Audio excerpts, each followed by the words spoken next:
Hello friends, Rupesh sir A to Z math class में आपका स्वागत है। आज आप लोगों को मैथमेटिक्स का एक ऐसा टॉपिक पढ़ाने जा रहे हैं जो बहुत शानदार है। इस टॉपिक में आज आप लोग हम नियामक ज्यामिति के बारे में पढ़ेंगे, जिसको इंग्लिश में कोऑर्डिनेट ज्योमेट्री बोलते हैं। उसमें कुछ बेसिक कॉन्सेप्ट बताएंगे, उसके बारे में थोड़ा सा हम लोग देखेंगे। प्लीज़ आप लोग देखिए, इस जो टॉपिक पढ़ाने जा रहे हैं वो कोऑर्डिनेट ज्योमेट्री है। कोऑर्डिनेट ज्योमेट्री, जिसको नियामक ज्यामिति बोलते हैं। क्या बोलते हैं? नियामक ज्यामिति।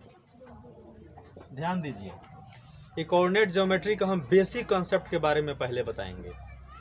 कैसे कोऑर्डिनेट ज्योमेट्री को हम लोग स्टार्ट करेंगे पढ़ने के लिए, जो 9th और 10th क्लास, 11th 12th हर एक क्लास में आपको ज़रूरी है। तो इसके हम लोग सबसे पहले इसमें क्या करेंगे, इसका बेसिक क्लास लेंगे। बेसिक क्लास, देखिए बेसिक क्लास में सबसे पहले हम इसमें चर्चा करेंगे एक पॉइंट के बारे में। Point, what is point? Point क्या होती है? बिंदु क्या है? पॉइंट को हम लोग हिंदी में बोलते हैं, हिंदू नहीं हिंदी। पॉइंट को हम लोग हिंदी में बिंदु बोलते हैं। कहीं अगर इस तरह से कर दिए, यही पॉइंट है। सबसे पहले हम लोग चर्चा करेंगे पॉइंट के बारे में। तो यह एक पॉइंट हो गया। दूसरा हम लोग क्या इसमें चर्चा करेंगे आप लोगों को? सबसे पहले लाइन। ये लाइन को हम लोग बोलते हैं रेखा। लाइन को क्या बोलते हैं? रेखा। रेखा क्या है? तो कहीं भी एक लंबा सा लाइन बना देंगे, यह रेखा का काम करता है। आप लोगों को एक बात समझ में आना चाहिए कि यहाँ पर हम लोग एरो क्यों लगाए हैं। एरो यह इंडिकेट करता है कि यह लाइन बढ़ते जा रहा है। लाइन का कोई एंडिंग पॉइंट नहीं होता है। एंडिंग बोला जाता है जैसे अंत।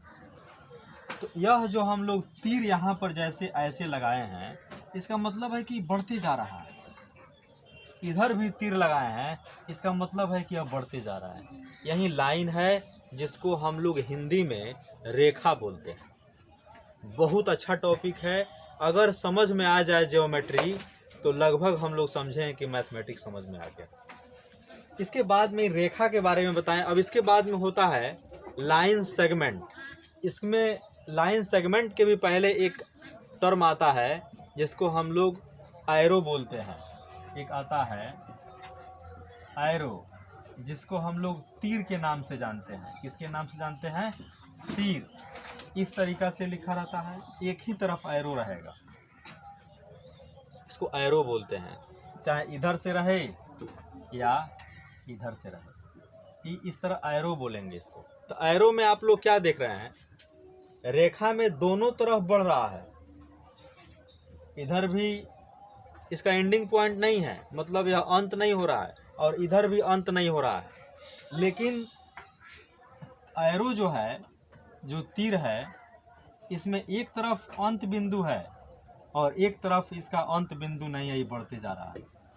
यानी कि हम इस तरह से कह सकते हैं कि एरो का डिफिनीशन, एरो उसे कहते हैं जिसका एक छोर एंडिंग हो और दूसरे छोर बढ़ते जाए, तो उसको हम लोग एरो नाम देंगे।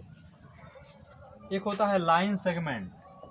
लाइन सेगमेंट, ये लाइन सेगमेंट क्या होता है? यानी कि सेगमेंट का होता है टुकड़ा, और लाइन का मतलब होता है रेखा। यानी कि रेखा का टुकड़ा। क्या होता है? रेखा का टुकड़ा। तो रेखा का टुकड़ा क्या होता है? जैसे मान लीजिए कि यह एक रेखा है, इसमें बहुत सारा टुकड़ा कर दीजिए, जैसे A B C D। एक टुकड़ा यह हो गया AB, एक टुकड़ा यह हो गया BC, एक टुकड़ा अगर हम लिख दिए तो CD।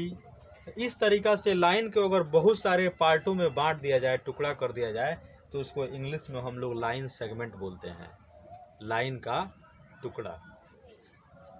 तो चलिए विद्यार्थी, अब हम यहाँ पर ध्यान देते हैं, एक तरह से इसका डिफिनीशन कैसा दे सकते हैं। यहाँ ध्यान दीजिए, समझने के लिए सबसे पहले हम क्या करेंगे, इसको फिर यहाँ और फिर ऐसे तीनों नाम को एक जगह लिख देते हैं।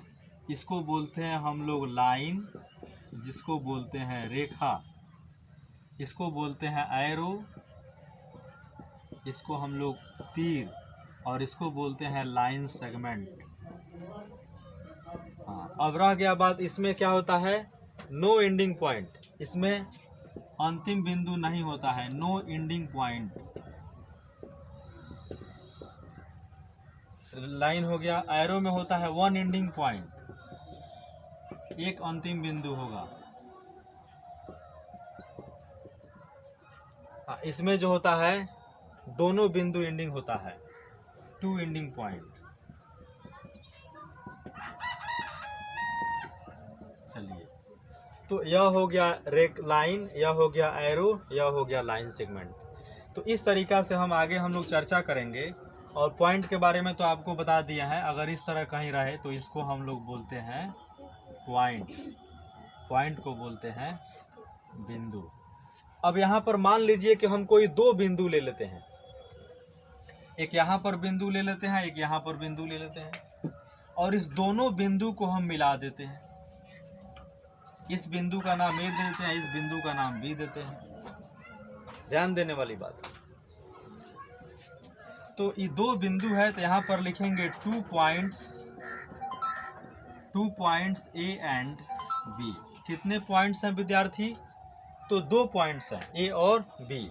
दोनों पॉइंट से एक लाइन हम निर्माण किए, एक लाइन को बना दिए, यानी कि दोनों पॉइंट से एक लाइन को बना दिए। तो यहाँ जो आपका लाइन है एक तरह से, अच्छा यहाँ जो ए है दोनों का एंडिंग पॉइंट है, तो इसको हम लाइन नहीं बोल के लाइन सेगमेंट बोलेंगे। क्या बोलेंगे? Line segment. लाइन सेगमेंट आपका क्या हो जाएगा? ए बी हो जाएगा। तो इस तरीका से हम इसके बारे में चर्चा करेंगे और इसमें हम बताएंगे एक डिस्टेंस की बात होती है। डिस्टेंस को हम लोग हिंदी में दूरी बोलते हैं। क्या बोलते हैं? दूरी।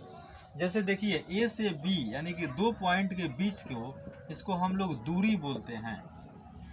दूरी को इंग्लिश में लिखते हैं डिस्टेंस। दूरी को इंग्लिश में लिखते हैं डिस्टेंस। डिस्टेंस का पहला लेटर डी है, इसीलिए इसको डी से सूचित करते हैं।